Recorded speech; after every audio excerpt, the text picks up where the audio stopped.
இந்த கங்கா சாபம் என்னென்னா அப்போயே அவங்க அனுபவிச்சிருவாங்க. அது பார்த்தீங்கன்னா ஒரு சிலர்லாம் பார்த்தீங்கன்னாக்கா அந்த கங்கா சாபம் பட்டவங்க பார்த்தீங்கன்னாக்கா இறக்கும்போது குளிப்பாட்ட முடியாது, இறந்துருவாங்க, அவங்களை குளிப்பாட்ட முடியாது. அந்தமாரி வர்றது கங்கா சாபம். அந்தமாரி சாபம் வந்து யார்கிட்டையும் வந்து எப்பயுமே இந்த தண்ணியினுடைய சாபத்தை வாங்கக்கூடாது. ஒருத்தர் தண்ணி கேட்டாங்கன்னா இல்லைங்கக்கூடாது, தண்ணி வந்து கொடுக்குறது, அதேமாரி தண்ணி கொடுத்துட்டு வந்து அவங்கள ஒரு மாதிரியாக பேசுகிறது, அந்த மாதிரிலாம் பேசக்கூடாதுயா. இது வந்து என்னென்னாக்கா இந்த கங்கா சாபத்தோட இது மெயினாக என்ன பண்ணணும்னாக்கா ஒரு விவசாயம் பண்ணாலும் எது பண்ணாலுமே இந்த பக்கத்தில் தண்ணி கொடுத்தரணும், இல்லைன்னா இல்லைன்னு. அதேமாரி ஒரு செடியை வச்சுட்டோம்னா நம்ம தான் தண்ணி ஊற்றணும்.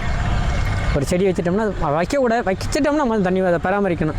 அதை தண்ணி அதனுடைய ஊற்றாமல் வாடிட்டு 2-3 நாள் விட்டுட்டாலும் அது மிகப்பெரிய இது தாங்க. நமக்கு தண்ணி வந்து கரெக்டாக இருக்கணும், அந்த சாபத்தை நம்ம ஏற்றக்கூடாது. அதனால் சொல்கிறது இந்த காக்கா குருவிக்கெல்லாம் வந்து நம்ம வந்து செடி ஒரு சின்ன டப்பாவில் தண்ணி கொடுக்கணுங்கிறது.